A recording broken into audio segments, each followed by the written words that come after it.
Quelle est la première personne que tu as souhaité ken? Si tu devais choisir un mort à manger, tu mangerais qui? Tu te souviens de la sensation de te faire caca dessus? Si on rentrait dans ta chambre en 87, il y avait quoi? Il y avait une grande odeur de pisse. Hein. Moi je dis beaucoup Guélan. Tu dis Guélan, tu l'as ou pas? Langue, ouais. Mais c'est genre... Guélan, ça va se galoche. Ouais, voilà. Ouais. Mais en, fait, c'est ça. Mais en fait, c'est la génération 78-83. Ouais. On sait ce que ça veut dire. Ouais. Les gens plus vieux, non. Les gens plus jeunes, c'est ringard. Ouais, non, moi j'ai toutes les rafs. T'as Guélan. Ah ouais, Guélan, Ouais. je l'ai. On s'est vu une fois Claude Guélan. Claude Guélan. Ce serait tellement mieux s'il s'appelait comme ça. Claude Guélan. On lui passerait tellement plus ouais, de choses. Il galoche, oui, on veut bien, on fait passer cette loi. Allez, Guélan. Ok. On s'est vu une fois dans notre vie avant aujourd'hui. Oui. Do you remember? Do you remember? Je me souviens. C'était pas professionnel, hein. C'était... Extra professionnel. Si, c'était un peu professionnel quand même. Si. C'était le Canal Tour. Oui. À Rennes, en octobre avec 2010. Avec Roman Frécinet. Fadjili Camara qui a pris feu. Elle a pris feu? Non, c'était une blague. Pardon. C'était le public qui était dur. Mais je me souviens. Tu te souviens? L'expression d'humoriste prendre feu. Prendre feu, c'est quand t'as pris un bide. Et ouais, voilà. Et comme elle n'était pas inifugée. Et je me souviens, elle essayait, et à un moment elle a dit non mais attends, ok, je vous parle pas de ça, je vais vous parler d'autre chose. Ouais. Et genre. Ouais. Mais c'est très dur. Et après, Roman Frécinet qui est arrivé, début faible, et il a un peu enflammé. C'était ça. Quand même. Ça m'avait impressionné de voir comment il. Très fort, Roman Frécinet. Il était arrivé à les retourner, quoi. Et après, il disait, genre, je les ai retournés. Mais c'est ça, l'expression de retourner. Ouais, en fait, ils n'étaient pas là pour te voir et ils se retournent. Ouais. The Voice. Ouais. Mais totalement The Voice. Ils acceptent ta voix et ils se retournent. Ouais. D'où l'expression les retourner. Les retourner. Est-ce qu'il y a un inconvénient à naître à Marseille par rapport à naître ailleurs? Au départ, c'est un inconvénient parce que tu as l'accent. Et on te dit, oui, tu peux pas tout jouer, t'as l'accent marseillais, tu viens de Marseille. Ils sont pas beaucoup à avoir réussi. La plupart des mecs qui ont réussi, ils sont morts en noir et blanc. On te ramène toujours à Fernandel et Likaku. Et c'est vrai que tu te dis, waouh, c'était l'époque de Marcel Pagnol, de Rému. Et est-ce qu'on va réussir? Donc au départ, sur le papier, de venir de Marseille, c'est un handicap. Parce qu'il y a l'ostracisme. On te met de côté, t'as pas les codes, t'as pas l'accent, t'es pas pareil, tu fais peur, tu parles fort, ils prennent ça pour une agression, alors que c'est ta manière de t'exprimer. Donc au départ c'est dur et quand il y a le talent qui suit et que tu réussis, ça devient un atout. Ouais. Ah ouais, mais l'accent marseillais c'est pas un problème, vous pouvez jouer un épicier chinois, c'est pas grave, vous pouvez tout jouer maintenant. Est-ce que ça a pas changé aussi, genre assez récemment dans les 15 dernières années, avec des gens comme toi? Oui, il y a l'effet Jul, il y a les rappeurs depuis des années. L'équipe de foot, elle n'en met pas une. Donc le foot, c'est plus le foot. Oui. On a tellement été pas bons qu'ils nous ont changé le logo. Ils nous ont donné le logo Volkswagen. On n'a plus Marseille, on avait une étoile droit au but, ils nous ont donné le logo, ils nous ont mis une espèce de plaque. Et l'étoile, c'était l'étoile, je m'y connais assez peu en foot, mais l'étoile, c'était l'étoile, d'accord, de 93. 93, ça je me souviens, Bernard Tapie. Bernard Tapie, le beau Bernard. Ouais. Contre l'étoile rouge de Belgrade. Non. C'était contre le Milan AC. Milan AC, mais peut-être la demi-finale, c'était contre... C'était l'année d'avant, je crois qu'on l'avait perdu contre l'Étoile Rouge de Belgrade, c'était 90-91, 93 on la gagne. C'était un petit peu le moment où je regardais le foot, moi, ce moment-là. Et après, il s'est passé quoi? J'ai regardé, en fait, le vrai moment, c'est la Coupe du Monde 90. En Italie. Où là, j'ai regardé, et où il n'y avait pas la France. Tu te souviens de la mascotte? Je me souviens, Ouais. Blanc et noir, un bonhomme avec une tête de foot. Avec une tête en ballon de foot, C'est ça. Et Mexique, tu te souviens? Mexique 86, je suis 81 moi. Piment? Non. C'était un piment avec un poncho. Avec un chapeau. Bah oui, parce que Mexique, piment. Parce que Mexique, mais c'était frontal, quoi. C'est ça. 98, c'est Footix. Ils ont mis un petit poulet.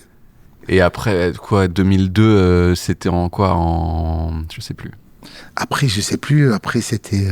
j'ai plus suivi. Non, mais je suis allé au Qatar voir la Coupe du Monde. Mais on s'en fout maintenant un peu de la mascotte, je crois, plus qu'à l'époque. Peut-être qu'on était enfant aussi. On s'en fout, là. Peut-être, là, on va la voir. Aux États-Unis, je sais pas ce qu'ils vont nous mettre. Et 90, Ouais, moi les joueurs que je connais, que j'ai vu jouer et donc je le connais les noms, c'est Rudy Maradona. Voleur, Maradona, Rudy Voleur, Richcard.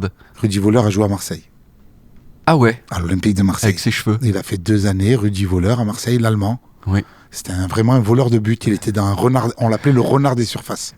C'était son petit surnom parce qu'il chipait des ballons. Non, mais je te jure, moi je pensais que c'était par rapport à son nom, voleur. Oui. Il chipait des ballons, renard Ouais. des surfaces, mais non, c'était un vrai voleur de but. Et il était content qu'on l'appelle comme ça? Je sais pas. Il sait pas, il comprenait rien. Le mec est arrivé en allemand, il comprenait pas. On traite de voleur, de shipper. Il croyait que c'était son nom de famille, le mec. Ah, tu sais qu'il avait craché dans les cheveux de Richcard C'était en lui. 90, ou Richcard avait craché dans ses C'est cheveux. Richcard qui l'a craché. Qui a craché dans ses Ouais, cheveux. parce Ouais. que nous, ça nous avait énervé. Ouais. Lui crachait dans le cou Ouais. à répétition et l'autre, il était impassible. Ouais. Mais résultat, rouge privé de finale. C'était Voilà. une belle époque. ça. On fait un petit tunnel Ouais, de Coupe foot, du Monde ouais, 90. Il sera coupé au montage. On va le couper au montage. Valderrama Valderrama, très bien. avec ses cheveux. Valderrama, une action, je sais pas si tu peux la retrouver et l'insérer. Je crois que c'est lui qui touche le zizi d'un mec, où il se fait toucher le zizi Oui. en plein match. Et il fait ça, tu vois, genre vas-y, prends-le. Tu vois, avec l'équipe colombienne, tu sais, les mecs, ils te touchent pour te déstabiliser. Oui. Et lui, t'es là, genre, vas-y, je prends du plaisir, vas-y encore. Si ça te fait plaisir de me toucher, fonce. Putain, c'est une super réplique ça, plutôt que de faire. Tu vois, non, mais vas-y. Ouais, Bring ça it me on, fait plaisir. motherfucker. Bah, le mec, il est mal à l'aise. Il veut te déstabiliser contre Kems, contre Uno. Ouais. Quand t'étais petit, J'étais pas grand. t'étais pas grand, tes parents, ils faisaient quoi? Alors, mon père, il avait un bar Oui. en bas des escaliers de Saint-Charles qui s'appelait le 1900. Mhm. Ma mère au foyer. Et j'avais des souvenirs de passer des week-ends au bar. Mon père il nous envoyait un taxi à la maison. T'avais un taxi corse qui nous récupérait, il nous ramenait au bar. Et après-midi, baraque d'arcade. On jouait à l'arcade. On buvait du cacolac, Orangina. On mangeait des citrons givrés avec mon frère Ali. Et c'était les meilleurs week-ends du monde. Et parce qu'il y avait dans son bar, il y avait des arcades. Ouais, il y avait un flipper, il y avait Ouais. l'arcade, il y avait un jeu d'athlétisme track and field. Track and field, celui de la NES, le même? Ouais, il était Oui. en arcade. Ouais, track and field. Il y avait le jeu de vaisseaux spatiaux là, À Space Invaders? Space Invaders. Voilà, Ouais. c'était les deux. Ouais. Track and field et Space Invaders. Bar PMU, début des années 80, enfin milieu des années 80, Ouais, 80-90. 80-90 à Marseille. T'as vu des choses sympas, des petites anecdotes sympas Ben de non, PMU? ça jouait aux cartes, tout le monde Ouais. était, c'était tous les copains de mon père, c'était tous les tontons, Ouais. tout le monde nous filait une pièce, et c'était génial, c'était l'opulence. Ouais. On avait une belle enfance, nos parents nous gâtaient, mon père il avait un bar, on était habillés avec des survêtements Adidas en peau de pêche, on a eu une superbe enfance. Il nous avait acheté, je me rappelle, t'avais une radio qui se mettait comme ça s'appelait le Kakiman, un genre de Walkman. Sur le visage. Non, ouais, tu sur la mettais un tête, quoi. casque. Ouais. Et tu avais la radio qui était Ouais. branchée, tu tirais l'antenne comme ça, on aurait dit un extraterrestre. Et j'étais enfant, j'étais super fier d'avoir ce gadget. Bah, on voit très bien le moment. J'ai vécu l'époque où ça pouvait être cool d'avoir une antenne qui dépasse ta tête comme ça. C'était les téléviseurs avec magnétoscope, tu avais Mhm. le début du magnétoscope, Ouais. la Nintendo, la NES. La NES, tu l'as Ouais. eu la NES? Ouais, je l'ai eu. On l'a eu pour Noël. Ma mère l'a mise devant la porte et j'ai dit, ça tapait la porte. Et nous, t'es gamin, tu sais pas. En fait, elle arrive 2 minutes avant, pose la Nintendo devant la porte, ferme la porte. Elle arrive, elle tape et, le Père Noël! On a cru au Père Noël jusqu'à 22 ans. Le Père Noël. Et tes jeux sur NES, c'était quoi? Nintendo, on avait le premier jeu qui était fourni avec la Nintendo. On avait le Giro le robot avec le pistolet Duck. Duck Hunt. Voilà, Duck Hunt. Mais c'était sur la même cartouche, il y avait Mario et Duck Hunt. C'est ça, mais on avait Duck Hunt. Et tu sais quoi? J'ai découvert, il y a pas longtemps, qu'avec la manette, deuxième manette, tu pouvais déplacer toi-même l'oiseau. Non. Oui, je l'ai su là.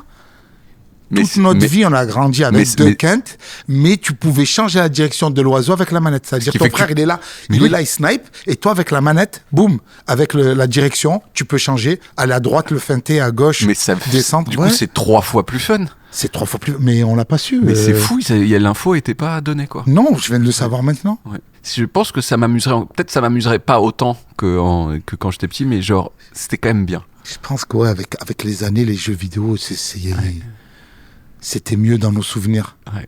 Mario Bros, Duck Hunt, Mario Bros, ouais. autre chose. Megaman. Megaman. Il avait Le bras, ouais. le bras Comme Cobra. Comme Cobra, exactement. Ouais. Il pouvait tirer direct. Son fusil, il était dans son bras. Dans le bras, Megaman, ouais. Tout à fait, ouais. C'est un jeu de plateforme exceptionnel, Megaman. Zelda. Zelda. Le doré, là, le Link. Tous les Zelda. Ouais, tous les Zelda. Tous ouais. les Zelda. J'ai connu. Qu'est-ce qu'on a pu cracher dans les cartouches quand ça marchait pas.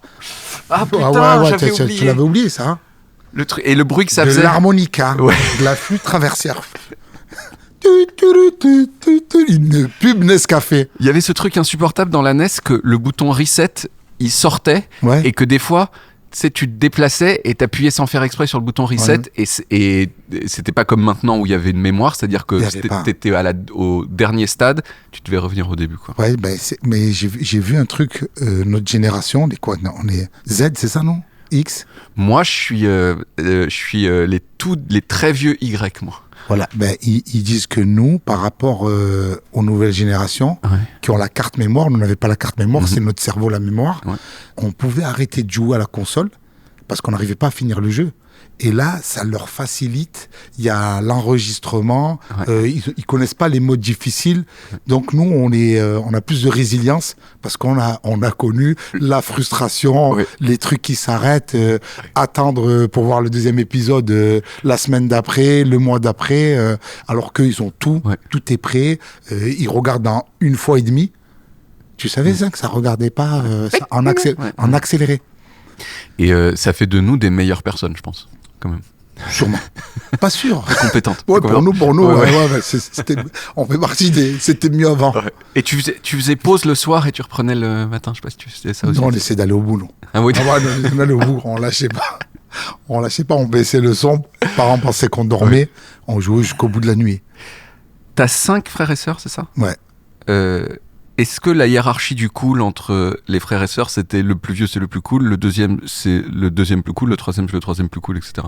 Ouais, il y avait. le dernier, c'est le bolos. Non, en fait, rien à voir. Le premier, c'était le plus cool parce que c'était le grand frère et il m'amenait pas avec lui, donc il y avait cette frustration. Le petit, il me calculait pas trop. Hakim, génération d'en bas, c'était l'escuyer. Don Quichotte. Ça, c'était Sancho Panza. Et ouais, c'est ça, c'était c'est ça. Moi, j'étais Zorro, lui, c'était Bernardo.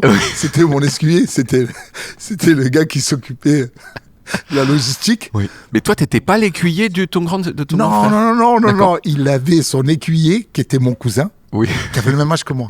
Donc, il prenait mon cousin, qui avait le même âge Oui. que moi, qui pouvait le suivre dans ses aventures. Et moi, j'étais frustré. Il me dit, non, t'es trop jeune. Je dis, mais tu ramènes Samir. Mais Samir, il a le même âge que moi. Donc, il y a eu ce truc de rivalité Oui. où je les voyais comme des grands, alors qu'il a 2 ans de plus que moi, Ouais. et que j'avais pas accès à certaines activités Mhm. parce que il m'amenait pas avec lui. Et j'avais la rage parce qu'il prenait mon cousin Samir, qui avait le même âge que moi. Je dis, mais c'est pas juste. Ouais. Et du coup, moi j'ai fait ma propre équipe avec les miens, les petits frères. Ouais. Et il y a un moment où ils ont dit bon, c'était sympa d'être ton écuyer 5 minutes, maintenant on va peut-être passer à autre chose, non? Non. Non. Et ça, encore aujourd'hui, Là, hein, encore aujourd'hui, on est tous l'écuyer de son grand frère. Mais c'est ça dans les fratries. Je sais que mon père, il réveille le petit pour changer une chaîne ou pour lui ramener une paire de chaussettes. Ouais. Donc, on a été réveillés pour va acheter 2 baguettes. Ouais. En plein sommeil, tu te lèves, ok, j'y vais. Donc, il y avait ce truc de hiérarchie. Et dans les 6, t'es le seul qui est artiste? Non, ils sont tous artistes. Tous artistes. Quasi tous. Ali, il est réalisateur, il est metteur en scène, il a eu un Molière avec une pièce qui s'appelle Yves Olivier, qui retrace la vie d'Yves Montand. Hichem, il est acteur, réalisateur. Hakim, il est réalisateur. Nabil, rien à voir. Nabil, il vit sa best life. Ouais. Et ma sœur, elle est restauratrice. Et Et ils ont tous... Et de leur côté. De leur côté, c'est-à-dire que c'est pas la Non, queue c'est de pas en comète corrélation. de Non, Redouane. il y a rien à voir. Hichem, je pense que Hichem était connu avant moi. Il avait une série qui s'appelait les Secpas. Donc, il était youtubeur. Donc, il cartonnait sur YouTube indépendamment de moi. Il se faisait même pas appeler Hichem Bougueraba. Il se faisait appeler Hichem Bougui pour pas qu'on dise « Ah, t'es le frère de Redouane. Ouais. T'as réussi parce que t'es le frère de Redouane. Ouais. » Donc, chacun, on était de notre côté. Ali, théâtre, cursus plus classique. Il faisait Commedia dell'arte. Il avait commencé dans une troupe qui s'appelle Carboni Spirituosi. J'ai allé le voir super jeune. Moi, j'étais un mec de la street. Je vais le voir en spectacle. Et théâtre à l'italienne. Il joue une pièce de Victor Hugo, Lucrèce Borgia. Il arrive en moule bite blanc, zboob compressé, masque en bois qu'il a sculpté, en train de jouer un personnage. Oui. Je dis, waouh, les potes qui disent ton frère, je dis, non, je connais pas, je l'ai jamais vu. C'est pas mon frère. Je dis, mais oui, c'est ton frère, la même voix que toi. Je dis, non. Il dit, regarde, il est circoncis, c'est tellement moule bite. Tu voyais la circoncision du zboob. Je vois parfaitement, je vois parfaitement la ligne là. Ouais, tu vois la petite ligne. Ouais. Le détroit d'Ormuz. Oui. Le petit détroit d'Ormuz. Ne pas passer. Autant d'artistes dans une même fratrie. Ben ouais, Mouloud Achour nous appelle les frères Wayans du Bled. Et il y a une raison. Tu crois qu'il y a qu'est-ce qui explique ça? Non, je pense qu'on a tous la fibre artistique, mais chacun de notre côté, on a voulu s'exprimer. Certains par le théâtre, certains par YouTube, certains par le stand-up. Et à la fin, on se retrouve parce que on a ce fil conducteur qui sont nos parents. On se fait rire à table, on se fait rire à la maison, on se fait rire de notre côté, on se trouve tous marrants. On a tous réussi par nos propres moyens. Il n'y a pas de truc, ouais, lui c'est un pistonné, on l'a aidé, lui, on ne s'est pas fait de cadeau. Il n'y a personne qui a aidé personne. Maintenant, dès qu'on a des projets, souvent on a des projets communs, Hakim Nabil, Ali Nabil, moi Ali, on fait des binômes, on réalise des films. Et là, on va se retrouver bientôt sur un projet tous en commun où il y aura tous les frères. C'est quoi ton plus vieux souvenir d'enfance? Le premier souvenir le plus ancien? Le plus vieux souvenir, c'est la maternelle.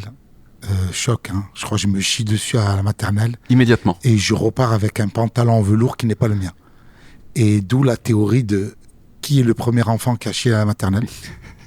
Pourquoi il avait un pantalon en velours rouge ouvert et le cycle de ce pantalon tu le ramènes propre, un autre qui se rechie dessus. Est-ce que cet enfant, le premier qui s'est chié dessus à la maternelle, un jour il est reparti avec son pantalon ou pas?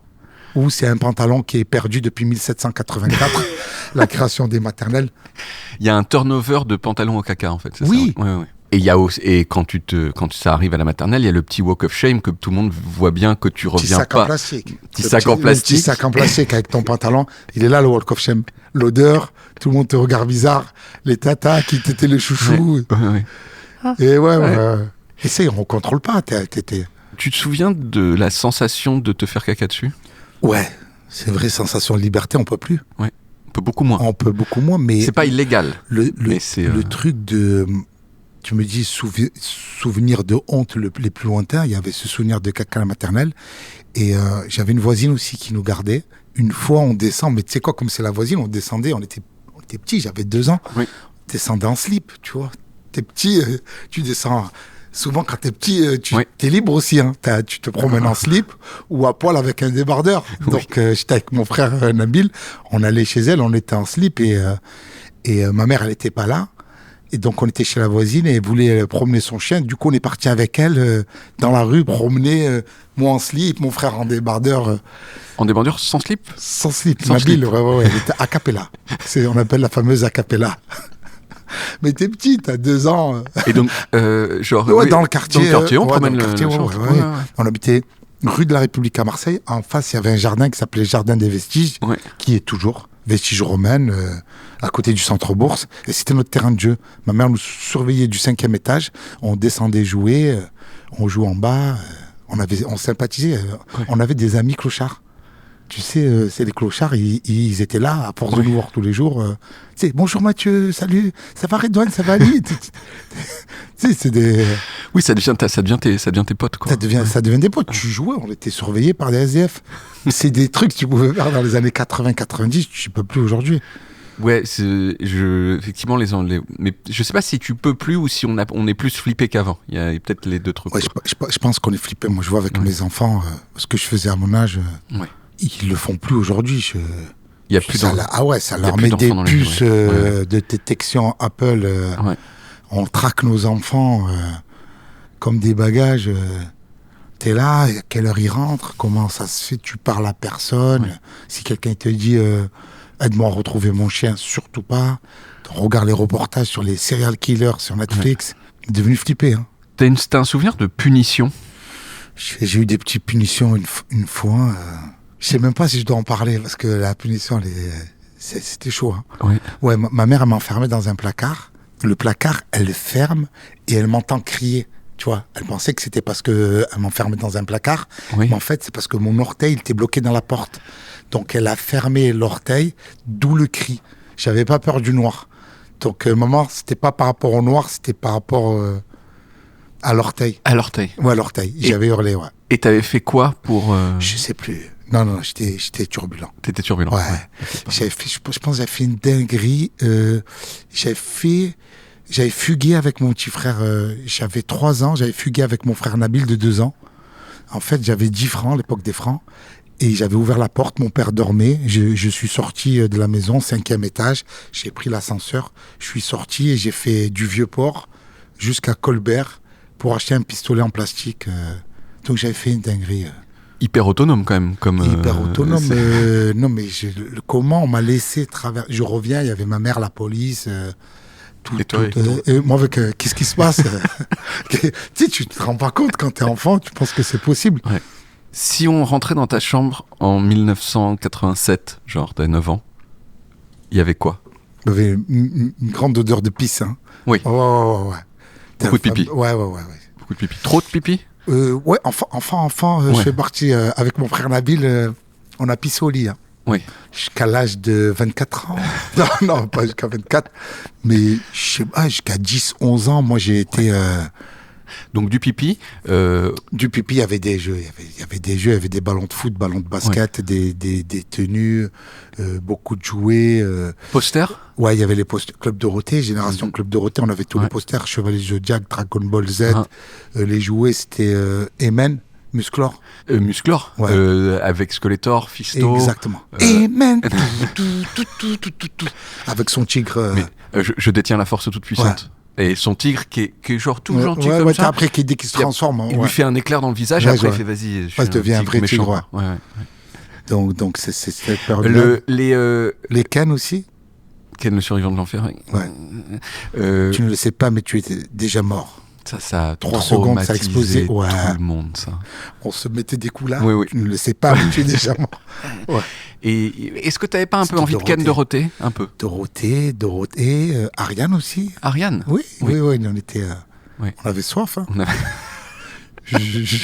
Corbier? On avait faim. Corbier, non. Les mecs, non. Corbier, non. Corbier, non. C'est un gros soir. C'est vrai que c'était pas. Corbier? Il n'y a aucun enfant qui va te dire. Non.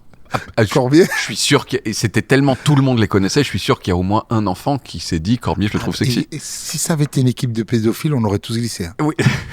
Pour un jouet, écoute-moi. Ouais, pour un croissant, pas de pitié pour les croissants, on aurait tous glissé. Écoute-moi. Mais on passait plus de temps avec eux qu'avec nos parents. Ouais, avec complètement. Mais c'était tous les. On a été une génération gardée par la télévision. Ouais. Et il y avait, tu te souviens que tu pouvais envoyer, je sais pas quoi, il y avait ton nom au générique. Ta carte, tu faisais une carte d'abonné, Club Dorothée, et tu regardais le jour de ton... Moi, je regardais alors que je m'étais jamais inscrit. Ouais. Je pensais qu'il allait y avoir une magie. Genre, bon, allez, lui... Mon frère l'avait fait une fois, mais ça passait à une vitesse. T'avais 34 millions qui passaient, et écoute-moi. Ouais. T'étais fort à l'école? J'étais doué, pas fort. Ça veut dire que je ne révisais pas, et j'avais toujours la moyenne, des bonnes notes. Je passais juste en mémorisant les cours sans travail. J'ai jamais fait les devoirs, je suis tout le temps rentré. Je jetais mon sac avec une puissance. Écoute-moi, je rentrais, c'était juste pour envoyer le sac dans la chambre. Il s'éclatait contre le mur et on redescendait. Et vu que toi, t'étais comme ça, tes enfants... Alors, mes enfants sont studieux. Tu leur as dit, fais pas comme papa, ou tu leur as bien sûr caché? Ils savent même pas que je jetais le sac. Ouais. Elles font les devoirs. La petite, elle est super douée parce que... On s'est rendu compte d'une chose, parce que je vis à Londres. Ma femme fait les devoirs avec ma fille. Elle a des notes quand elle fait les devoirs avec ma femme. Quand elle fait les devoirs toute seule, elle a de meilleures notes. En fait, elle s'adapte au niveau d'anglais de sa mère. Elle s'adapte au niveau qui est moins bon que son réel niveau à elle.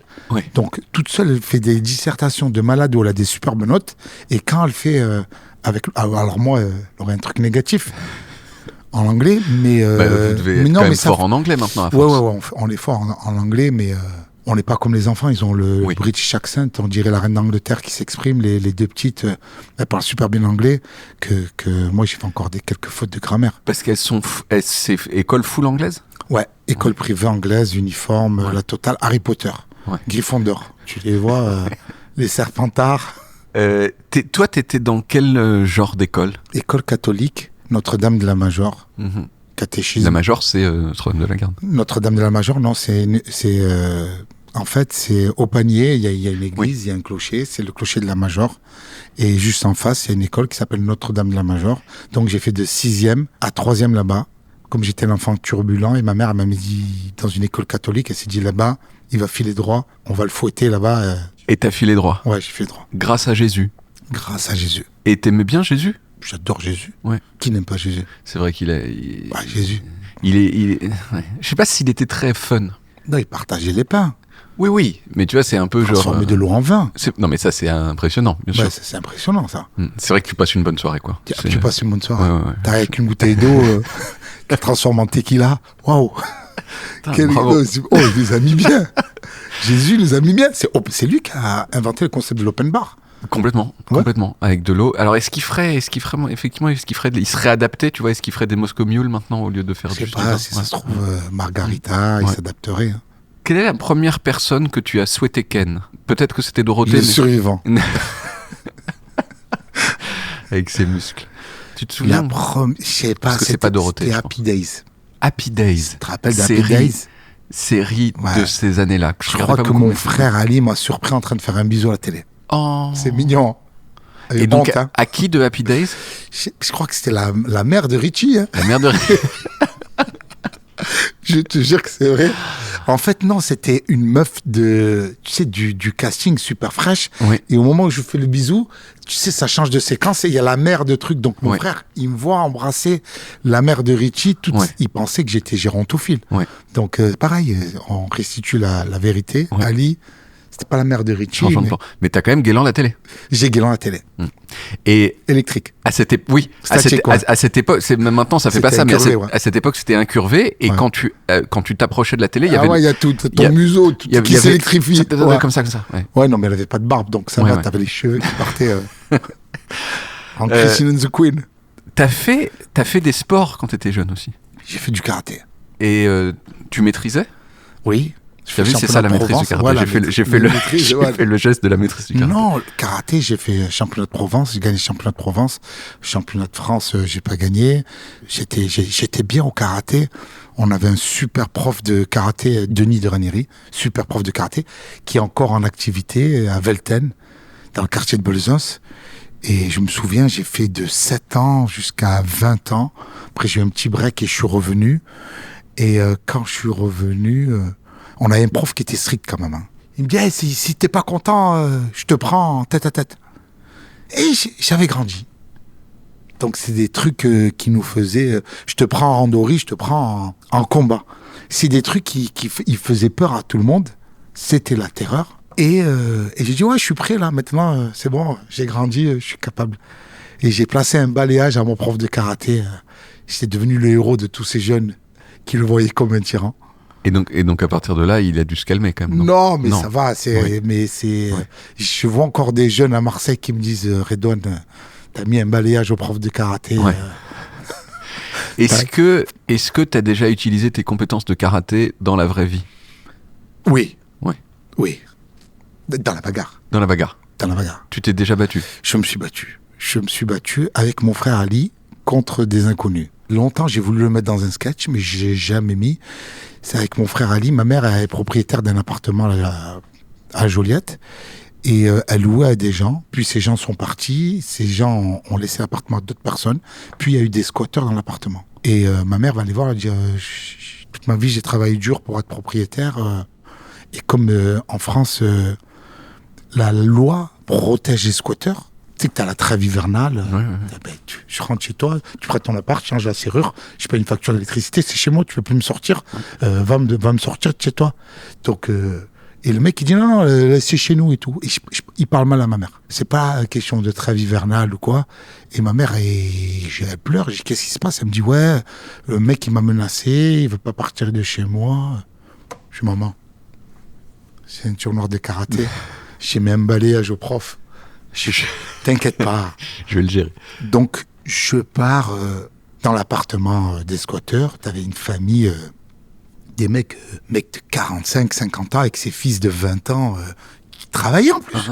Donc ils travaillaient, ils auraient pu payer un loyer, mais non, ils préfèrent squatter. Donc j'arrive, je casse la porte et il n'y a personne dans l'appartement.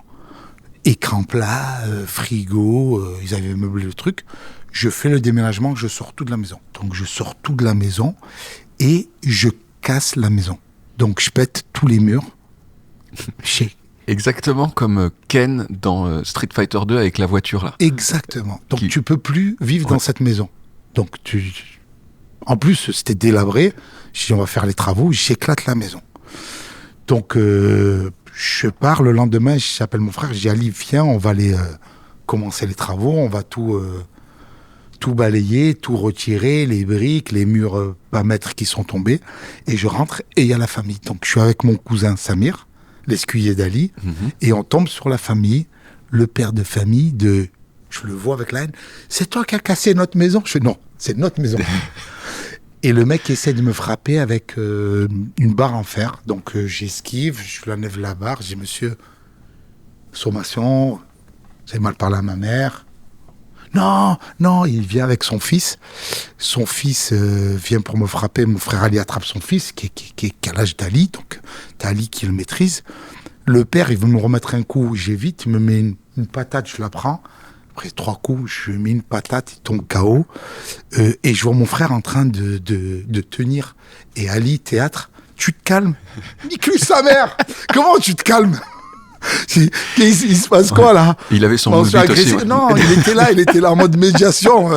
Sganarelle, Molière, prise d'interprétation. Non, je veux pas te faire de mal. Tu t'arrêtes. Donc voilà, on les a roués de coups. Et ils ont quitté la maison. Ils ont quitté la maison. Ils ont quitté perte et fracas. Ok. Et je vous salue. Hein. Non, mais j'ai mis un beau KO. Le papa, j'ai mis une droite KO. Ah, genre le pape. Ouais, j'ai mis là, il a dormi son père. Ouais. Ali, il lâche le mec, pareil, 15 de France, j'ai mis un coup de pied dans la bouche. Non, mais c'était du grand, n'importe quoi. Hein. Ouais. Ne pas reproduire. Hein. Oui, bah après, la violence. Mais il y a la violence. De temps en temps, c'est bien. Ça a marché. Ça a marché. Ouais. Non, mais c'était à l'époque, c'était notre époque. Il y a prescription. Ouais. Donc, un truc qu'il faut savoir quand vous vous battez, c'est le premier qui porte plainte. Truc à savoir. Et donc, là, t'as porté plainte? J'ai porté plainte, ils ont fait une petite garde à vue aussi. Ils se sont fait tabasser. Ils ont fait une petite garde à vue aussi. Bah oui. Ah, c'est si drôle, c'est genre... Non, vous venez me... Non, mais c'était sympa parce que tu sais, les flics, on les connaît, on est du quartier, j'expliquais le truc. Ils s'entraînaient à la salle avec mon frère. Et il me dit, Redouane, tu portes plainte, le mec, il est en 3D. Je dis, non, mais il a essayé de me frapper, moi, c'était défensif. T'as le droit, c'est self-défense, légitime défense. C'est pas de ma faute si je vise bien. Je vise mieux. Première Guélan, c'était Virginie. Première Guélan. Non! Première Guélan, c'est Audrey. Ok. Film, cinéma, avec le collège. 1992. 1992, 14 ans. Premier Guélan. Le film, tu te souviens? Ouais. 1992. 200 ans en arrière, c'est quoi? Oh 1492, Gérard Depardieu, le machin. Ouais. Christophe Colomb. On est parti le voir avec l'école. Ouais. Et. Audrey. Je te fais des bisous, Audrey. Et. Parce qu'il y a toujours le moment. Tu lui laves le visage, hein. Tu sais pas Guélan. Oui. Accoudoir. Oui, la main, tout, la totale, les films américains, Popcorn. Où est Audrey aujourd'hui, on ne sait pas? Audrey, je ne sais pas où est Audrey, mais je me souviens, je lui avais offert un CD de musique pour son anniversaire. Je sais pas, elle était fan de Tiffen. Hubert Félix Tiffen. Ouais. Je lui avais offert un CD d'Hubert Félix. C'était à la Fnac et tout. Ouais. C'était à l'époque des francs et tout. Mais oui, qui coûte les CD, ça coûtait 120, 130, 140. C'est ça, 129, c'est ça. Ouais. Donc oui, un peu genre 30 € aujourd'hui, quoi. C'est comme ça. C'est ça. Genre 17, mais avec l'inflation. Ouais, avec l'inflation, ouais. Bac, ouais. Sciences éco. Sympa. Anecdote de bac. Rattrapage. Pas réviser rien, je vais au rattrapage, je révise pour le rattrapage. J'ai 17 ans en sciences éco. Et je me rappelle quand je vais voir les résultats. Tu sais, on courait tous pour voir les résultats du rattrapage. Et je glisse sur du gravier et je me prends une gamelle. Écoute-moi. Je pense que le résultat, il a été gâché par la gamelle. Ah, tu as fait tellement mal que... La chance que j'ai, c'est que tout le monde est focus pour aller voir ses résultats. On s'est pas foutu de ma gueule. Je me suis gamellé dans le plus grand des calmes, en fait. Ça veut dire que je me suis éclaté. Et j'étais déçu que personne se moque de moi, personne me voit, personne m'aide à me relever. Ça va, ton cul il est au rattrapage, ton cul aussi. Je me lève, je vois que j'ai le bac. Je suis heureux, mais j'ai mal. Tu vois, je peux te dire, j'ai ce truc d'être tombé. Et après, études? Fac. Un peu. Ouais, un petit peu. Je suis allé à la fac, la bourse. Et pas trop, après t'as arrêté? Pas trop. J'ai fait fac 2 années Sciences Éco. Après, je suis parti fac littéraire. J'ai fait de l'anglais à Aix-en-Provence. Ouais. Je suis allé vivre à Londres. T'as quand même appris des choses dans ces années de mais fac. C'est le truc, je commence à faire la première année, je redouble la deuxième, je valide les examens. Je parle avec un prof qui m'explique que c'est une voie de garage, en fait. Sciences économiques. Il m'a dit, tu vas être prof de sciences éco. C'est payé tant, tu vas faire ça, tu vas être comme moi. J'ai vu la dégaine qu'il avait, le prof de sciences éco. Je me suis projeté, j'ai eu peur. Tu vois, je me suis vu en prof de sciences éco, en amphi, en train de donner des cours sur Keynes. Je dis, waouh, l'offre et la demande. Je dis, non, mais je veux pas ça. C'est pas ça que je veux. Donc, j'ai eu une flip, tu vois. Et là, t'as fait plein de travail, de boulot différents. Différents. T'as fait quoi? J'ai eu d'abord, mon grand-père il avait un taxiphone. Taxiphone, c'est des cabines téléphoniques. Tu rentres, tu téléphones au bled. Comme Marseille, c'est cosmopolite, c'est des Algériens, des Marocains, des Tunisiens, des Comoriens, des Sénégalais. Et les gens, ils appelaient au pays parce que le téléphone était tellement cher. Donc j'avais ça au départ. Et après, j'ai switché, j'ai pris un cybercafé. T'as été le dirigeant d'un cybercafé? Ouais, Loulou Café. Avec un pote Lotfi, on a pris, il s'appelait Lotfi, d'où le Loulou Café. Rue Sainte à Marseille, donc 5 postes, début d'Internet, Caramel et compagnie. C'était le début des chats. Donc moi j'avais un faux pseudo, je faisais passer pour une meuf et je gardais les mecs. Ils pensaient qu'ils draguaient Maria du 13. C'était moi, Maria du 13. Et on s'est régalé à faire les premiers pranks. Je ramenais des potes du quartier, ils venaient avec 2 pizzas, un paquet de cigarettes, une bouteille de coca au Vieux-Port. Ils pensaient qu'ils avaient rendez-vous avec Maria. Qu'est-ce qu'on a ri. Et évidemment, toi, il y avait un objectif financier, puisque plus les gens ils parlaient avec Maria, plus ils payaient de l'ordinateur. C'est ça. Je gardais, on était tout le temps complet. Et il y avait des gens, parce que il y avait ce truc, à l'époque où il y avait que Internet dans ces trucs-là, il n'y avait pas des gens qui venaient un peu pour regarder des... Non, mais en fait, t'avais vu surtout, t'avais les écrans, tu pouvais pas. T'étais pas cloisonné. T'avais un comptoir, tout le monde voyait ce que tu faisais. C'était les débuts d'Internet, c'était des recherches, ça regardait les clips. C'était les clips qui commençaient à cartonner sur Internet, Dailymotion, pour ceux. Tu te souviens, pour ceux. Mais donc ça, Dailymotion, c'est 2006. C'est ça. Donc t'as fait jusqu'à 2006. Mais c'était non, on a fait 2004-2006. 2004-2006, d'accord. Ouais.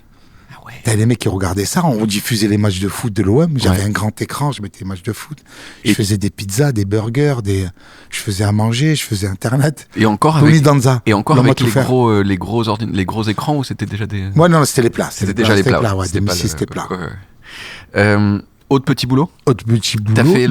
T'as gardé des enfants, non? Non, j'étais animateur. À 17 ans, j'ai eu le BAFA. J'ai fait des années d'animation. Ça m'a permis de voyager, d'apprendre à skier, faire tous les sports nautiques. Donc, l'animation, tu passes ton BAFA, c'est un agent de sécu. Tu surveilles les enfants des gens pour pas qu'ils meurent. Voilà, c'est ça. C'est empêcher le décès. C'était ça. C'était la sécurité.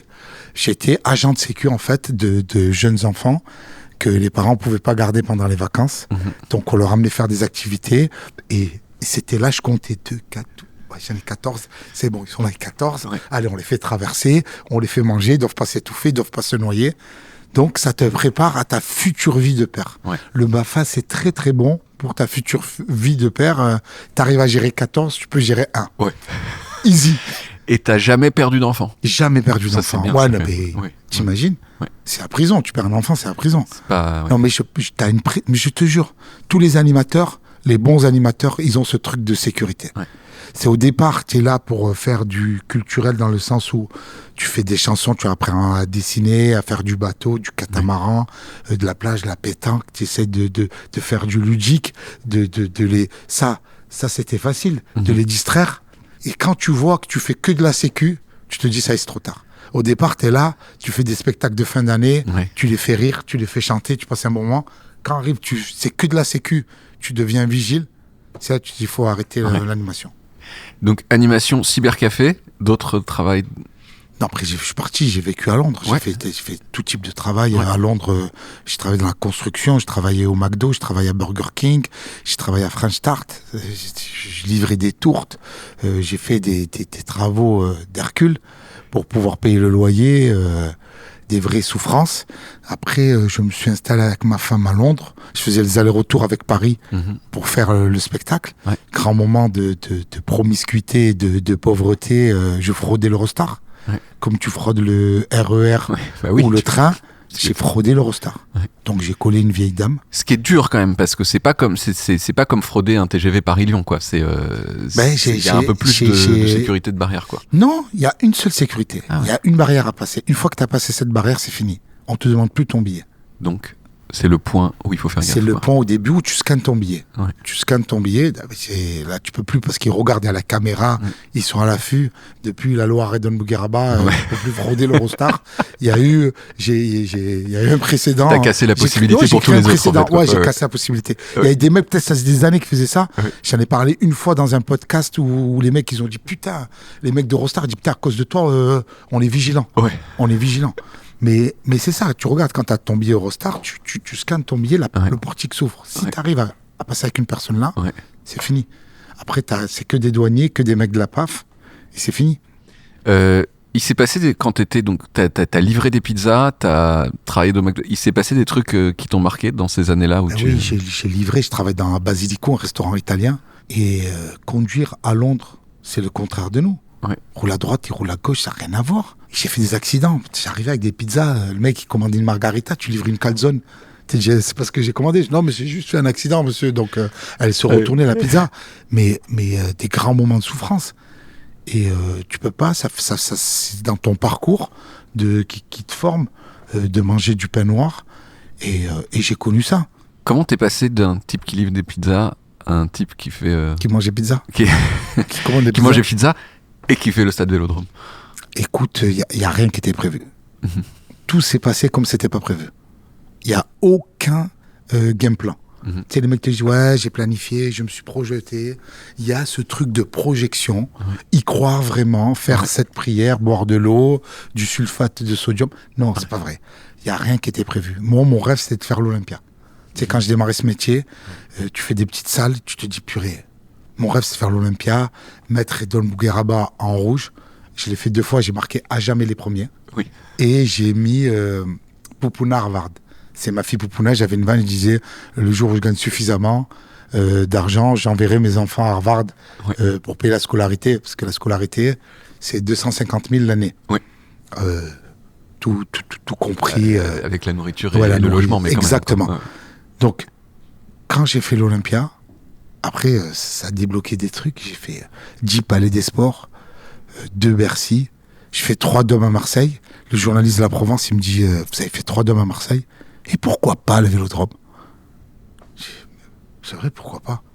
C'est vrai, tu fais 3 Vélodromes. Tu fais LDLC Arena, tu remplis le Nicaïa à Nice, t'es complet à Montpellier, 9000 personnes. Tu génères et les gens veulent te voir. Et je me dis, ouais, mais il y a le journaliste qui me dit ça. Avant, je vais voir Jules. Il m'invite à lui remettre des disques d'or au Vélodrome. Je suis avec mon petit frère Richel. Il me dit, oh, ça pète le Vélodrome. Donc, il y a plein de petits trucs qui font que, tu sais, dans ta tête. Après, je reviens pour SCH, je reviens pour Jules. Je fais 3 fois le Vélodrome, je monte 3 fois sur scène. Et je l'ai annoncé. Je dis, allez, on va faire le Vélodrome. Je dis, c'est maintenant. Plus tard, on pourra pas. C'était le momentum. Tu sais, c'est toutes les planètes alignées. Ça coûte super cher à faire. Mais est-ce que c'est intéressant financièrement? Non. Bof, en fait. Tellement ça coûte cher, en fait, quoi. Zéro. Ni financièrement, ni en termes de jeu. C'est fait pour du foot. C'est un stade de foot. C'est pas fait pour faire des spectacles vivants. C'est pas fait pour un mec qui parle et qui demande l'attention. D'où, c'est pour ça que j'ai invité Jul, SCH, Funky Family, Soprano, Alonso, Jimmy Sachs.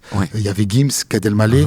Donc, pour faire une fête, tu vois, je voulais faire les enfoirés version marseillaise, les enculés, et faire kiffer les gens. Tu vois, c'était un gâteau d'anniversaire, 3 ans exceptionnel de spectacle, et remercier le public, remercier les gens qui sont venus me voir et qui viennent me voir. Et voilà, on était 40 000 en osmose, il pleuvait, c'était exceptionnel. T'aurais préféré qu'ils peuvent pas, peut-être? Non, ça a ramené un charme. Spectacle pluvieux, spectacle heureux. Non, mais tu peux pas contrôler la météo. 1 an avant, je vais voir Beyoncé. Et je me fous de sa gueule. Elle était à 2 heures de se faire électrocuter. Elle avait une tenue en cheval du Zodiac. Elle était toute en aluminium. Elle arrive en cheval. Et je me suis dit, waouh, il pleut, elle va se glisser, elle va se rétamer. J'ai dit, putain. 1 an après, je me mange la même sauce. Je suis en cuir, je monte sur scène, cheveux longs. Je voulais faire rockstar, il pleuvait, on aurait dit l'Undertaker, un catcheur à la retraite. Parce que comment t'es passé de tu livres des pizzas à l'Olympia, qui est quand même énorme déjà. Il y a des années de travail. Est-ce qu'il y a pas, c'est pas pizza Olympia, c'est pas pizza Vélodrome, c'est pizza. Je vais à Paris, je fais les comedy clubs, je joue au Paname, je joue au Comedy Club chez Jamel, je joue au Café Oscar chez Monica, je fais tous les Comedy Clubs côté de Paris, je joue dans des chichas. Le White Dream, le dimanche soir, t'as 450 personnes en train de fumer des chichas, un mec en survêt qui te regarde de travers, fais-nous rire, fils de pute. Tu vois? Donc j'ai fait des trucs qui sont vachement difficiles à faire pour des stand-uppers, et c'est ce qui te permet d'avoir un certain niveau et de créer, entre guillemets, ta légende, dans le sens où tu deviens incontournable. Les mecs disent, putain, on a vu un mec à la chicha, nous a tué de rire, on l'a vu dans une cave, on l'a vu au Paname, on l'a vu dans une mairie, on l'a vu jouer de partout, et le mec, il est bon. Tu joues entre plusieurs humoristes, il y a 6 humoristes, et t'es le mec qui ressort à chaque fois. Putain, le mec avant, il faisait pas rire, le mec après, il faisait pas rire, mais lui, il faisait rire. Tu vois, le mec dit, le public, était pas bon. Non, non, non. S'il y a personne qui rit, il y en a un qui arrive à faire rire, c'est pas le public, c'est que c'est toi le truc. S'il y a personne qui rit, on peut mettre la truc sur le public. Et moi, j'ai envie de te dire, c'est nous, on a tous été éclatés, en fait. Mais sur 7 humoristes, il y en a 3 qui font rire, 4 qui font pas rire. Tu sortes les mecs qui font pas rire, tu sais, le public ce soir, c'était pas ça. Non, non, le public, il est là, il a payé, il a envie. C'est toi qui n'as pas été bon. Donc, il y a beaucoup de remises en question, beaucoup de boulot, beaucoup de travail. Et tu foirais quand même un petit peu à ce moment-là encore, ou genre J'arrivais, j'avais la rage au ventre. Moi, je rentrais. Moi, je savais que j'étais livreur de pizza à Londres. Il y avait personne qui était livreur de pizza. Les mecs, ils étaient tous là. Ils faisaient des chroniques, il y en a à la radio. Il y en a qui étaient en tournée. Il y en a qui gagnaient bien leur vie. Les mecs, ils étaient professeurs de maths. Il y en a qui travaillaient. Il y en a, ils lâchaient pas. Ils avaient un boulot à côté. Et il y en a, ils étaient connus, ils gagnaient bien leur vie. Tu vois, quand t'es parisien, t'es chez papa et maman, c'est pas la même. Le mec qui arrive en train en Eurostar, il a fraudé. Il mange que des pizzas parce que il a pas le choix. Donc t'avais une faim, une soif de réussir. Mais malgré tout, j'étais en compétition qu'avec moi-même. Je me disais, il faut que je réussisse parce que ce qui m'animait, c'était de faire rire les gens. Mais quand t'es animé par ça, les gens te disent, mais comment il a fait? Mon but du jeu, c'était de faire rire un maximum de personnes. Et après, il y a eu un moment au confinement où en fait, t'as explosé dans un... Les trucs du confinement, c'est pas que le confinement. Il y avait le confinement, mais j'étais à Click. Et j'ai commencé, c'est Roman, Roman Frissine, il me dit, Redon, poste t'es marrant, c'est l'impro, ce que tu fais, t'es un tueur en impro, poste. Et le fait de poster les impros, et on arrivait dans un moment où les gens étaient chez eux, il n'y avait plus de contenu, ils avaient fini Netflix, ils avaient fini Prime, ils avaient tout fini, plus personne ne faisait rien. Et moi, je postais et les gens voyaient ce que je... Ah putain, mais il est bon, lui. Donc, j'ai posté à chaque fois, après fin du confinement, on se dit, putain, le mec qui nous a fait marrer pendant le confinement, on va aller le voir, ce qu'il vaut vraiment. Les mecs viennent te voir en réel, viennent te voir en théâtre vivant, ils se disent, mais c'est pas que derrière l'écran, que derrière le support. Et c'est comme ça que les gens viennent te voir, reviennent te voir, et c'est comme ça que tu crées ta fanbase. T'as fait quoi avec la première somme d'argent importante que t'as reçue? J'ai flambé, hein. Ouais, j'ai flambé. J'ai flambé, j'ai claqué, hein. T'as claqué en quoi? J'ai claqué en fringues, en sape, en montre, en vie, en tout ce qui manquait. Vraiment pour... oui, parce que ça compensait très fort les années de pizza, quoi. Oui, c'était les années de... Pas enfant, j'ai pas galéré enfant, parce que les parents, ils étaient là, ils ont toujours joué le jeu, ils ont subvenu à nos besoins, ils étaient là, ils ont assuré mes parents.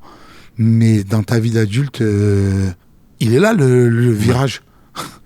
Tu vas pas aller voir ta mère, maman, c'est fini. À un moment, quand tu coupes le cordon ombilical, t'es parti. Et la boule du loyer. Tu sais, le loyer, tous les 26 du mois à Londres, fallait payer un loyer qui était conséquent. Et des fois, on les avait pas, les sous. J'étais obligé de faire des paris sportifs parce que j'avais pas la somme totale. J'avais fait que 700. Il fallait transformer 700 en 2005. Donc, il fallait trouver une cote à 3, 4. Donc, j'allais voir Manchester City, Barcelone, Madrid. Il fallait que les 3 gagnent. Mais avec le risque de perdre les 700 aussi. T'avais le risque. Ouais. Et j'ai toujours j'ai été béni du dieu des jeux. Tu sais comment ça s'appelle le dieu des jeux? Non. En grec? Moi non plus, je sais pas. J'allais te sortir Léonidos. Ouais, Nikos. Ouais. Nikos Aliagas. Normalement, Small Talk, on parle pas de ce pourquoi les gens sont connus, mais quand même, on parle toujours un petit peu de ce pourquoi les gens sont connus. T'es quand même un peu la personne en France qui a fait exploser ce que les Américains ils appellent le crowd work, c'est-à-dire de s'adresser à l'audience directement et de réagir à ce qu'ils disent. J'ai créé des monstres. J'ai créé des monstres. Est-ce que tu as commencé à faire ça tout de suite? J'ai toujours fait ça. Tu as toujours fait ça. Ouais. Mais j'avais jamais.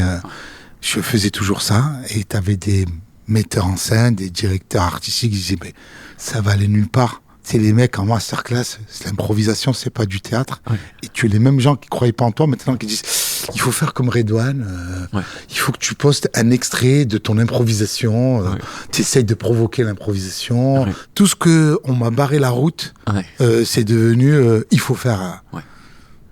Oui, parce que maintenant c'est devenu la façon en fait depuis, c'est devenu la façon de, en fait aussi de se montrer sans révéler le fond du spectacle. Exactement, t'as l'improvisation. J'ai un gars qui vient au premier rang, il est portugais et gynéco. Donc j'improvise. Tu l'as une fois dans ta vie le gynéco portugais. Donc je fais toutes les vannes possibles et inimaginables avec ce combo qui est magnifique. Il dit tu fais des frottis, c'est quoi? Tu fais un frottis et derrière t'installes des carrelages. tu vois, il est portugais. Donc je fais maximum de vannes sur ça. Tu peux pas le garder, tu peux pas le rejouer, tu peux pas le réutiliser. Donc tu le mets sur internet, les gens voient de quoi tu es capable et viennent te voir. Et les impros sont jamais les mêmes. Donc là, je reviens avec un spectacle écrit. D'où mon premier spectacle. Mon premier spectacle écrit. Les gens savent que je sais improviser, mais ils disent est-ce qu'il sait écrire? J'ai acheté un cahier Clairefontaine, un stylo 4 couleurs, et j'ai écrit. Et voilà, et voilà, il faut toujours surprendre les gens, aller là où on t'attend pas. Est-ce qu'il y a des choses... Parce que une des images qu'on a de toi, c'est que tu vas fort quand même sur les gens. Oui, mais toujours avec amour et bienveillance. Oui. Est-ce qu'il y a des choses quand même que tu te refuses ou tu dis, non, là je vais pas faire ça. Il y a des fois tu me vois bugger. C'est quand je sais que c'est interdit.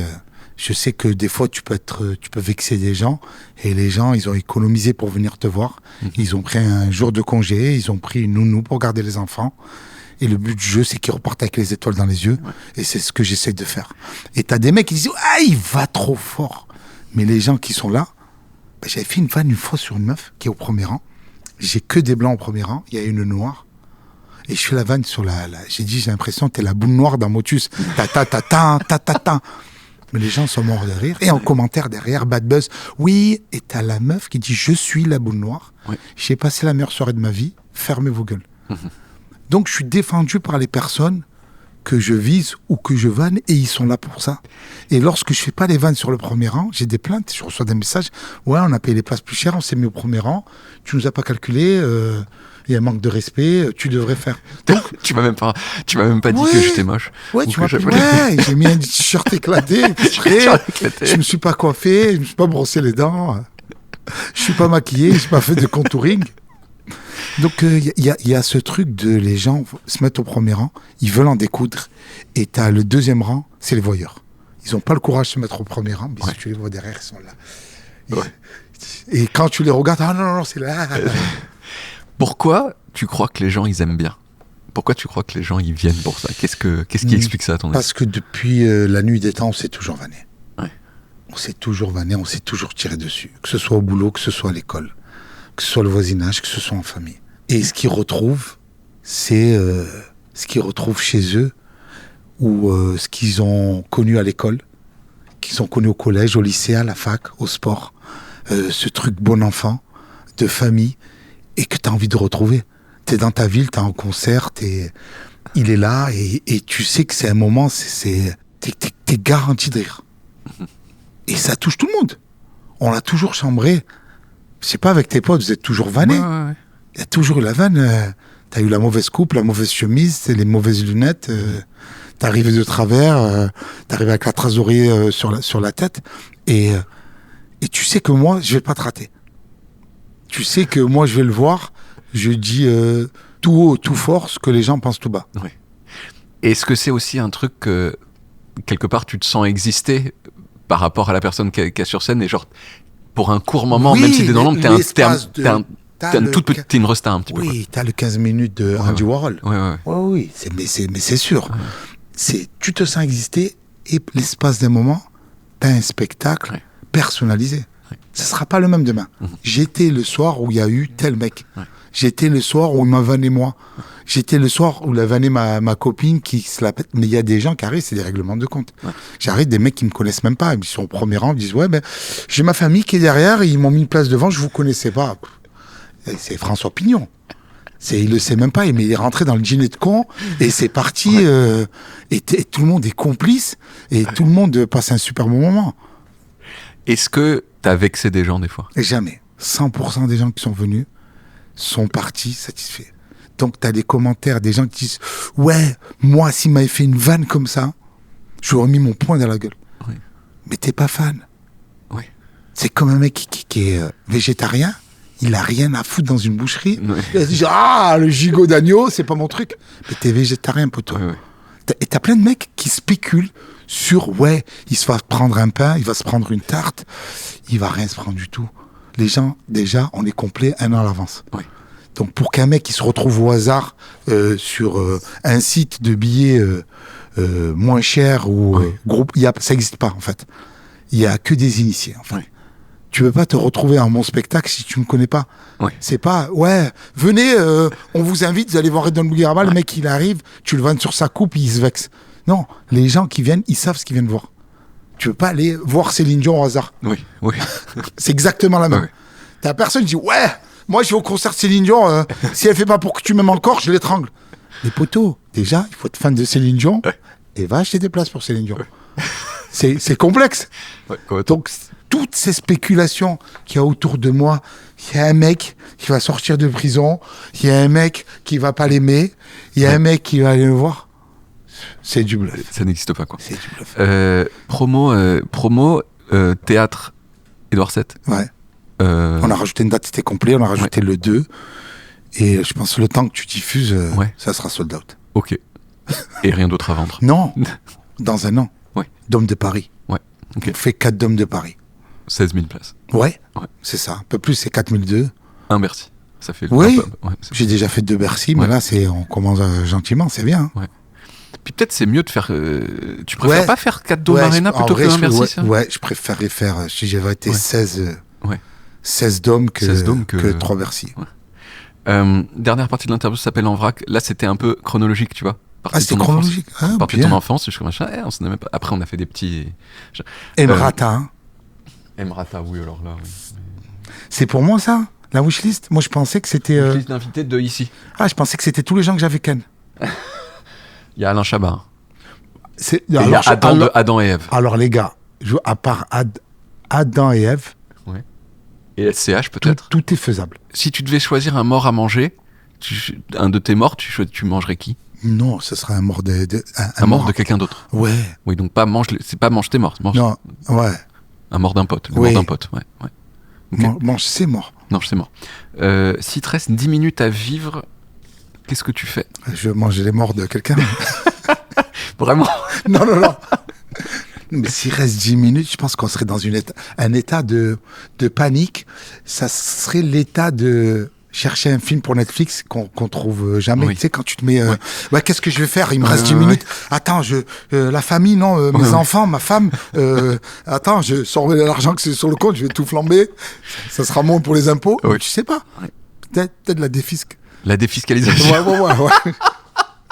Ça, c'est vous de la défiscalisation juste avant de mourir. Ouais, avant de mourir. Qu'est-ce que tu penses de ton visage ? Ça va. T'aimes bien? Ouais, franchement, j'aime bien. Ouais. En fait, des fois, je me trouve bien. Des fois, je me trouve moche. Mais on m'a dit que c'était l'humeur. Quand t'es de bonne humeur, tu te trouves beau. Et quand t'es de mauvaise humeur, tu te trouves moche. T'as une densité capillaire incroyable, une des meilleures de France, d'Europe, je crois. Champion d'Europe de densité de cheveux. Sans jamais être allé en Turquie. Putain, quoi. Et d'où genre, je peux vanner les... Et les peignes, genre, même pas, ils passent à peine. Il n'y a rien. Ouais. Ni Jean-Marie, ni Marion Maréchal. Aucun des Le Pen ne passe. No passaran. C'est solide. J'ai bloqué tout le monde. Peut-être... Non, même Marine, elle passe pas.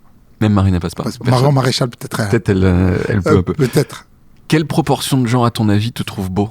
Je sais pas. Il faudrait faire un sondage IFOP ou Ipsos. Ouais. Et lance-le. Moi, je dis 60%. Ça, c'est bien. Ouais. 60. C'est sympa. Hein. C'est sympa, tu vois, c'est plus que la moyenne. 6 sur 4. C'est pas, tu vois, c'est pas genre on c'est pas est sûr que tout le monde... 99,9. Voilà, exact. Ouais. Non, mais 60, c'est bien. 60, je pense, ouais. T'as envie de me guérir? Peut-être plus tard, ouais, on voit où ça nous amène, quoi. Ah oui. Mais t'as glow up un peu, hein. Par rapport à 2019, quand je t'ai vu au Canal Tour. C'était la Hesse 2019. C'était encore la Hesse. Ouais, c'est la Hesse, bien sûr. C'était la fin de la Hesse. L'argent Rambo. Ouais. Non, mais... Crème? Rien. Nivea. Putain. Nivea. Si t'étais obligé de faire de la chirurgie esthétique, obligé, c'est pas genre non, moi non. Tu vois. Je ferais comme Georges Clooney. Qu'est-ce qu'il a fait? Ben, tu te renseignes. Il s'est raboté les couilles. Non. Ouais, c'est la seule chirurgie esthétique. Non, mais je le fais pour la vanne. Parce que c'est vrai. Ouais, il sort d'un hammam. Il a un peignoir.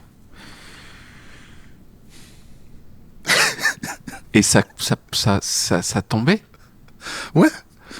Donc en fait, non, c'est pas un rabotage, c'est un lifting des couilles. Non, mais c'est un lifting. Il s'est fait un lifting. Le seul lifting qu'il a fait, c'est... C'est genre, il coupe et il te remonte. Ouais, de la et couture. Comme ça, aide des couilles de 25 ans, quoi. C'est ça.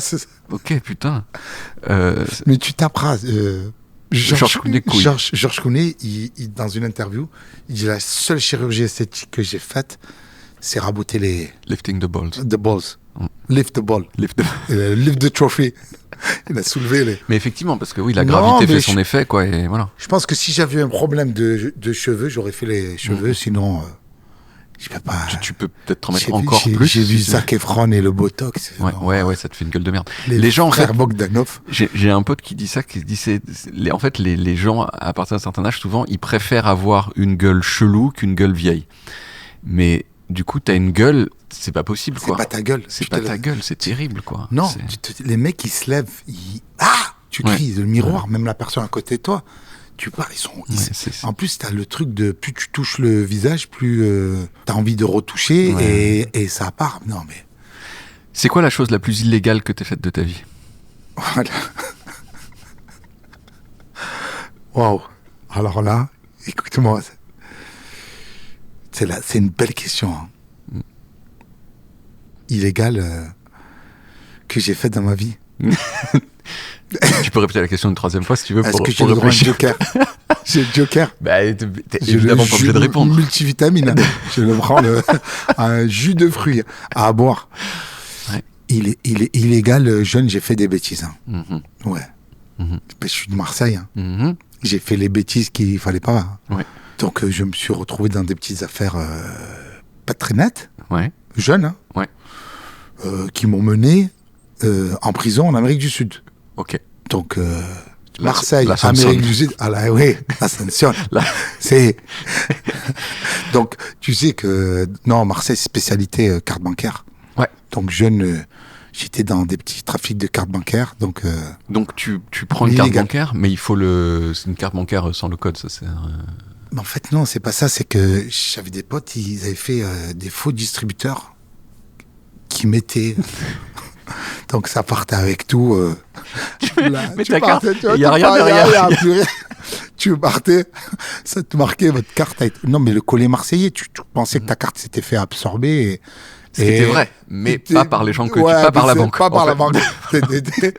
Des sociétaires de la banque qui ont 0%. Ouais. Donc on s'est retrouvés en Amérique du Sud pour faire payer des cartes et... ça m'a tourné. Donc tu pars de Marseille et tu les utilises en Amérique du Sud? C'est ça. Pourquoi parce que pas en Bourgogne? parce que les cartes, il y a une puce. Oui. Donc, tu es protégé par la carte à puce. Mais la bande magnétique, tu as toute la donnée bancaire sur la banque magnétique.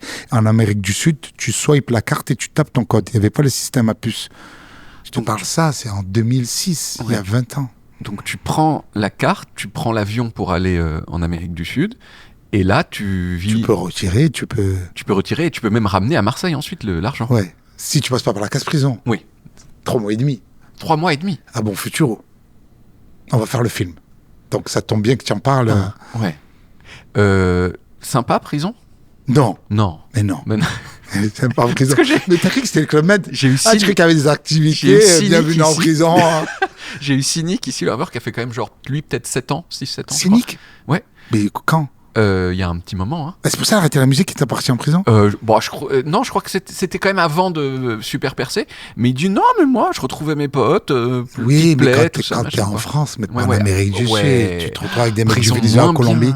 Mais rien à voir. En France, c'est pas ça. C'est que t'es proche de ta famille, t'es proche de tes parents. Donc les mecs, ils ont PlayStation, il y a tout. Là-bas, t'es à l'autre bout du monde. Donc c'est quoi le plus dur ? Très très dur l'enfermement, mais loin des siens. Tu vois, il n'y a personne qui peut te rendre visite, tu parles pas la langue, tout le monde parle en espagnol. Et après, grand bandit peut-être aussi dans les cellules à côté, non ? Très grand bandit. Ouais. Des règlements de compte, de la drogue, des coups de couteau, des armes à feu. Dur, quoi. Très dur. Et en plus, t'étais déjà marié ? Non, j'étais pas marié. Ouais. C'était 2006. Ouais. C'était 4 ans avant la rencontre. D'accord. Ok. 2006, mais j'en parle dans le spectacle. Ouais. Dans ce nouveau spectacle. Dans le nouveau spectacle, j'en parle. Dans mon premier spectacle. Dans mon premier spectacle. Ouais. Ok, on va venir voir. Et on va faire l'adaptation, le film aussi. Génial, je vais voir tout. Ouais, tu vas tout voir. Ouais. Qu'est-ce que tu penses des armes à feu ? C'est pas bien. Non. Tu connais un peu ? Non. Non. Rien. Karaté. Karaté, pas besoin. Mes armes sont mes poings. Quitte ma maison. Prends ton sac et quitte ma maison. Tu te souviens, Miley ? Karate Kid. Karate Kid. Karate Kid. Oui, non, Karate Kid. Non, mais c'est pas ça que c'est Van Damme. Ça, c'est Van Damme. Ah, c'est Van Damme, oui. C'est Van Damme. C'est Van Damme quand il va s'entraîner dans Kickboxer. Ouais. Et à un moment, il tape doucement et il dit prends ton sac et quitte ma maison. Genre, je t'entraîne plus. Et comme ça. Et il éclate un baobab. Un baobab. Ouais. Il est très fort.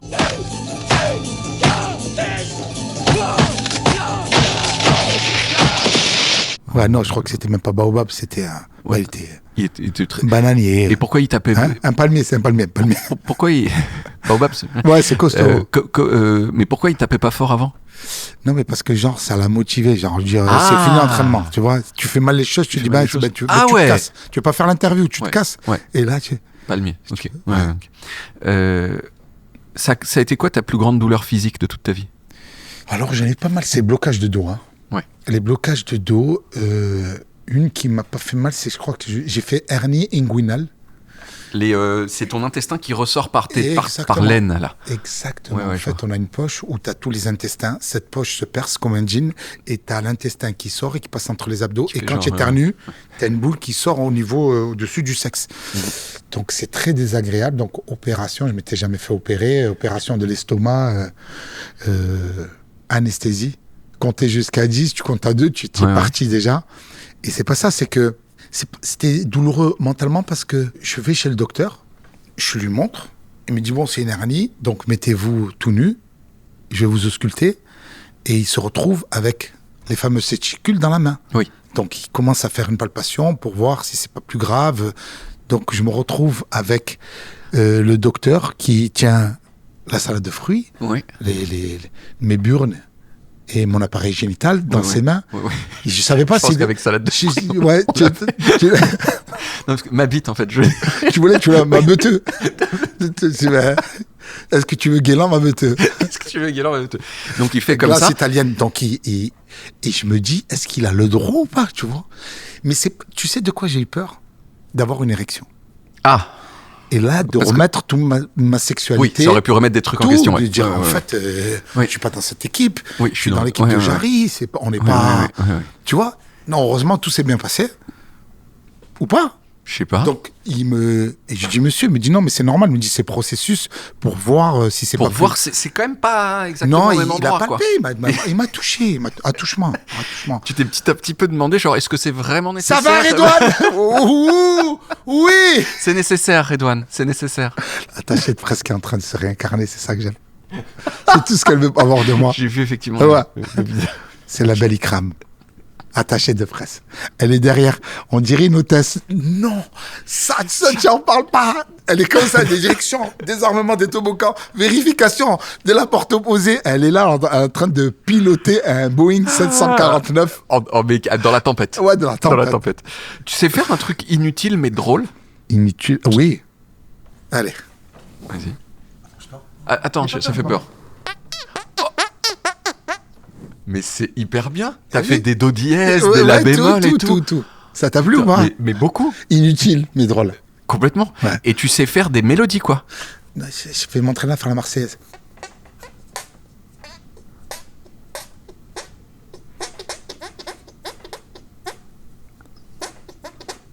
Il faut savoir que c'est la Marseillaise un peu à l'avance. Voilà.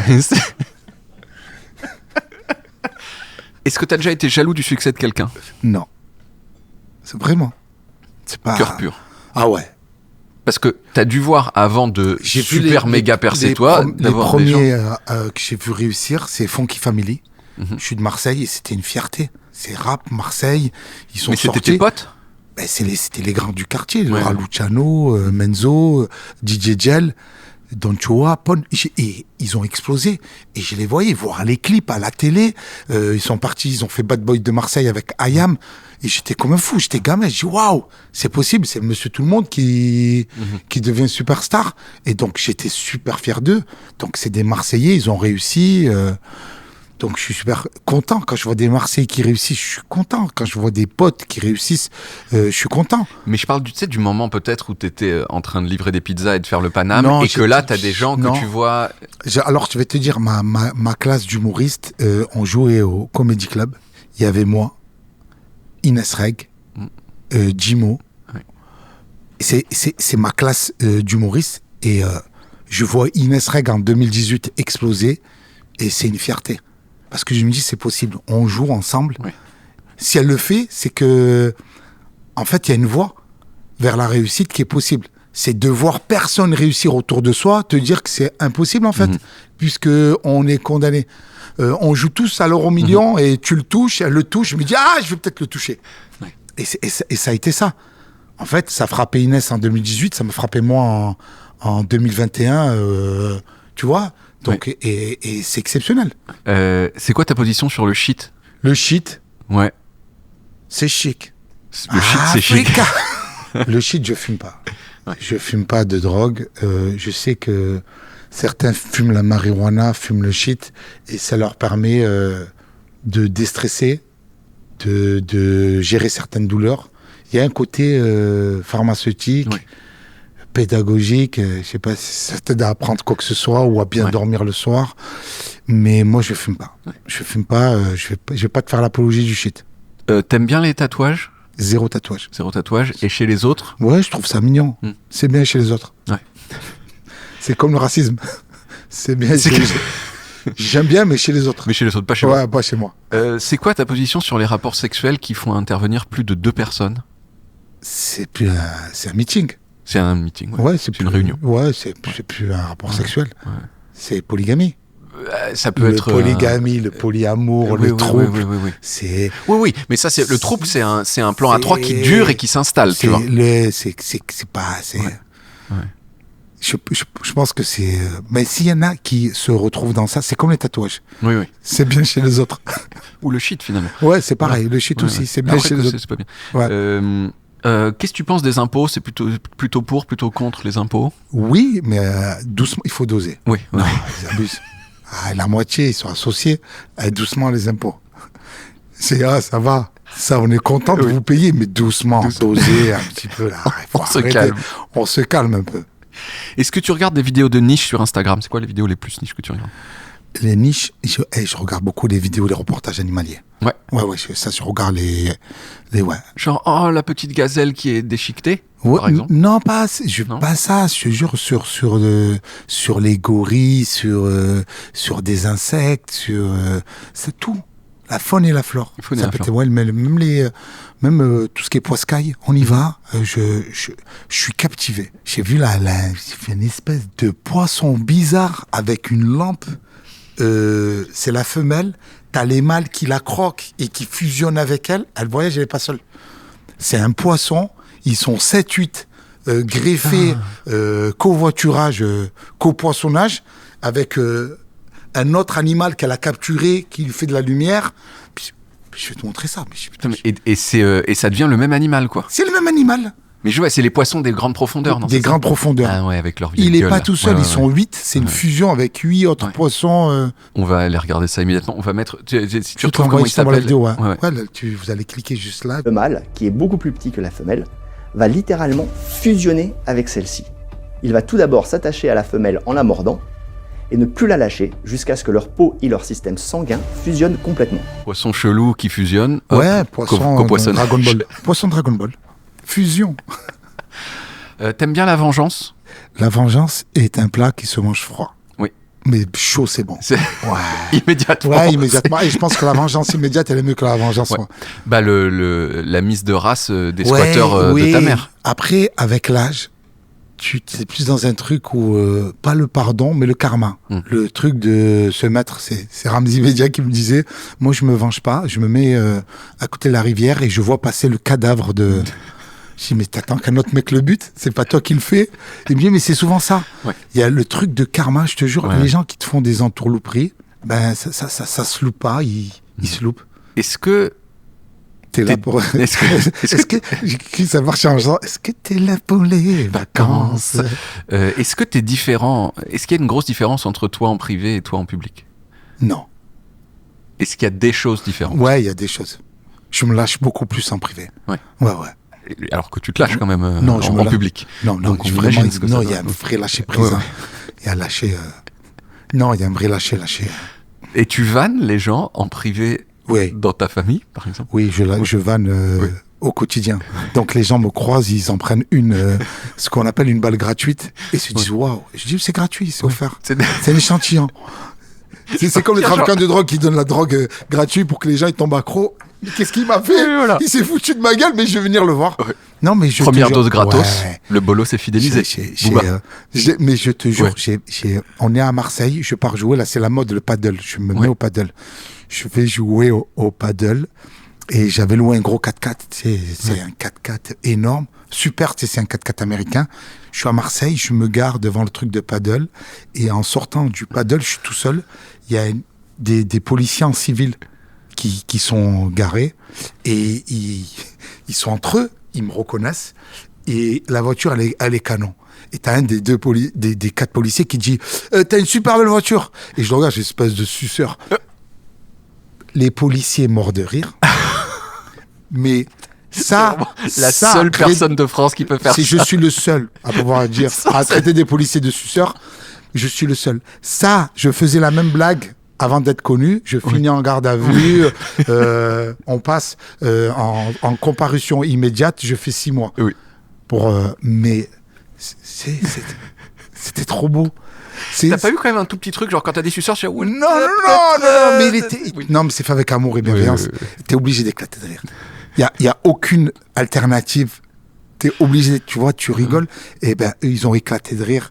Et bravo. Est-ce que t'as déjà frôlé la mort? Ouais. La police.